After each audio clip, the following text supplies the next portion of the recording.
Hello, today we are going to be sharing our new changes made to our Kim Projects module. Start off, everything as per previous video shared below will remain. Main changes made have been around our project costing as well as task management against our projects. So everything on your left-hand side remains the same. The dashboards, we have added a few new dashboards.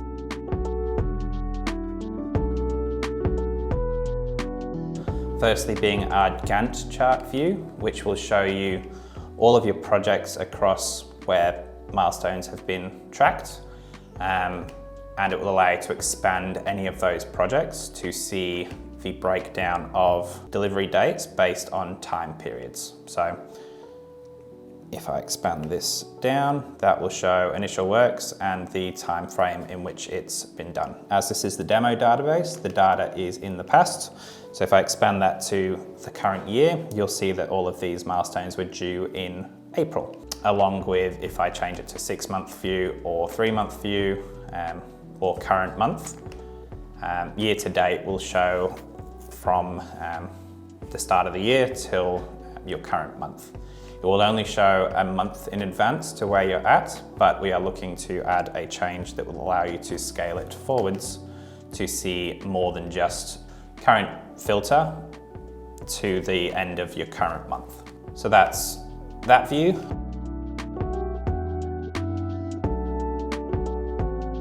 Also, we have added to the dashboard the profit and loss dashboard, which will show all of your projects data that you're tracking around percentage of completion, different subtype completion remaining compared to invoiced. This whole view can be updated to whatever you need to show in whatever order you need to have it in as well. So if I make a change to this to remove a couple of things and add a couple of things, then it will update that view accordingly. So if I hit refresh now, that will show. There's also an export option at the top here, which will allow you to export what is currently filtered in view. So whilst I'm on filters, you can filter by percentage completed or any of these columns to either sort, which is the arrow beside the heading, or filter to certain statuses or totals. Standard indexing applies at the top as normal. So that's your global dashboard. You can apply filters on top of that as well, such as particular date ranges. Back to your projects list. If I click into one of our primary examples, you'll be able to see the standard project view that you've got here with some changes which will incorporate the key features that we have introduced to the system as I'm about to show.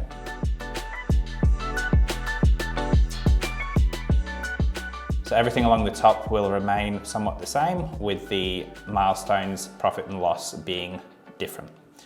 So if I click into milestones, I'll have an initial chart view at the top, which will show your costs invoiced, profit and loss across all of the different milestones, as well as your budget breakdown compared to just your standard breakdown. Then you've got the table view below, which will show your milestone, what the start and end date is, what the task completion overall is, and how many products are associated with that particular milestone.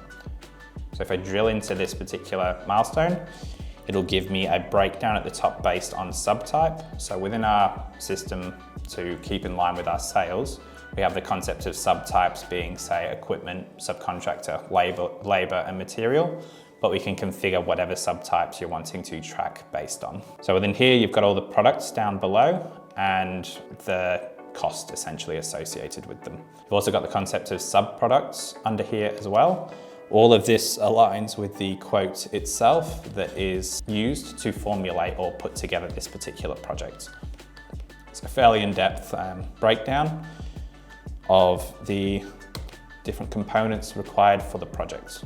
And also within here, you've got the task visible as well associated to this particular milestone. If you need to add a new milestone that is independent of what is quoted, you can also do that from this view as well. So that concludes your milestones. So if I go back and have a look at the schedule now, you'll see that schedule view that we saw before based on the breakdown for just this project itself. Same rules apply for as the global dashboard, only filtered to this particular project only. With this also, you can filter into particular months as well, based on the scrolling functionality down the bottom of this view. So that's that view. You've also got your tasks. So this view is slightly different in that it's showing the task level data. So your milestones are still there, only you've got your tasks underneath it. So if your task has a particular form that needs to be completed as part of it, that will be visible in this workflow. So that will also track open and closed, or open and completed tasks against this project as well.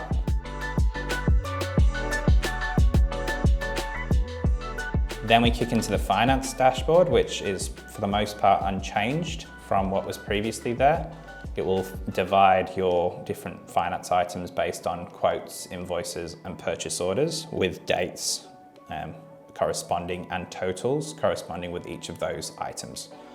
So the click through on these will take you through to our sales module to see the detail of what that particular quote entails.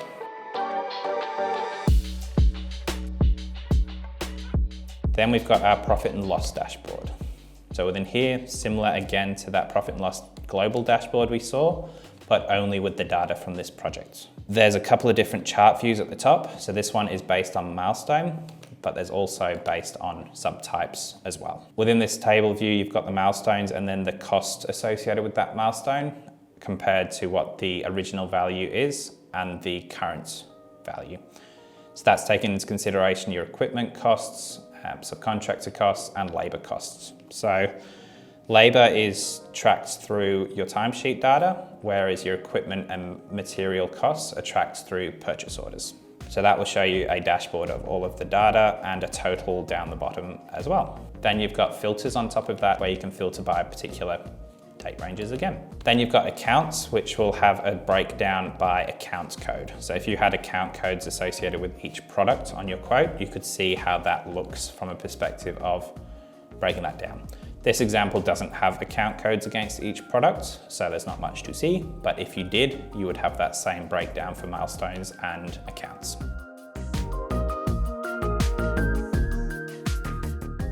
Also within here, we have made a change to our staff list, whereby it will show all of your staff hours, and then if you click into any of these staff lines, it will give you the details as to what hours have been logged against that particular employee on this particular project. So if I click into this, it will show 13 hours on the 26th of April, another 14th on the 5th, and 12 hours on the 15th for this particular employee. If you had costs associated with the individual employee as well, you would see a total cost for that particular employee data logged.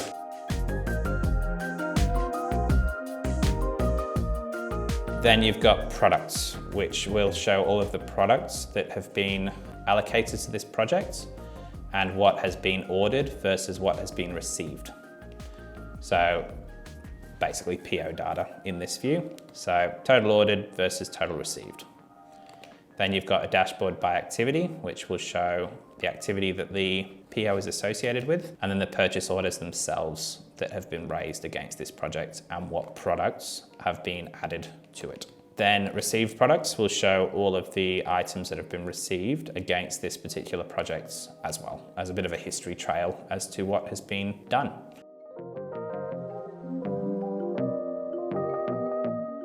That pretty much covers all of the changes that we've got. There are additional updates to this projects module as well, which is up to you if you want to use. So there is the concept of adding maintenance, which is, we'll call it fixed assets maintenance, which will have a project which may have multiple assets associated to it, that you might have an inspection schedule set up the different sites, and then under those sites what the different assets are that you're associating, as well as inspections associated with those assets. So pretty in-depth details that you can get out of it. I might organize a separate video to cover that, but thought I'd show it as an option for our projects module. You can also track any defects raised from those inspections of the site and then track any repair jobs that might be associated. There are standard configuration options that you can have, but probably best at this stage, such as who can see or complete certain actions within the module, particularly based on role, but probably easier to just contact our support team or your project manager to see whether there's certain functionality in the projects module that could be beneficial to you. That concludes the video for today. If you have any questions or concerns, always reach out to myself or a member of the team and we will be able to assist you further. Have a fantastic day. We'll see you next time.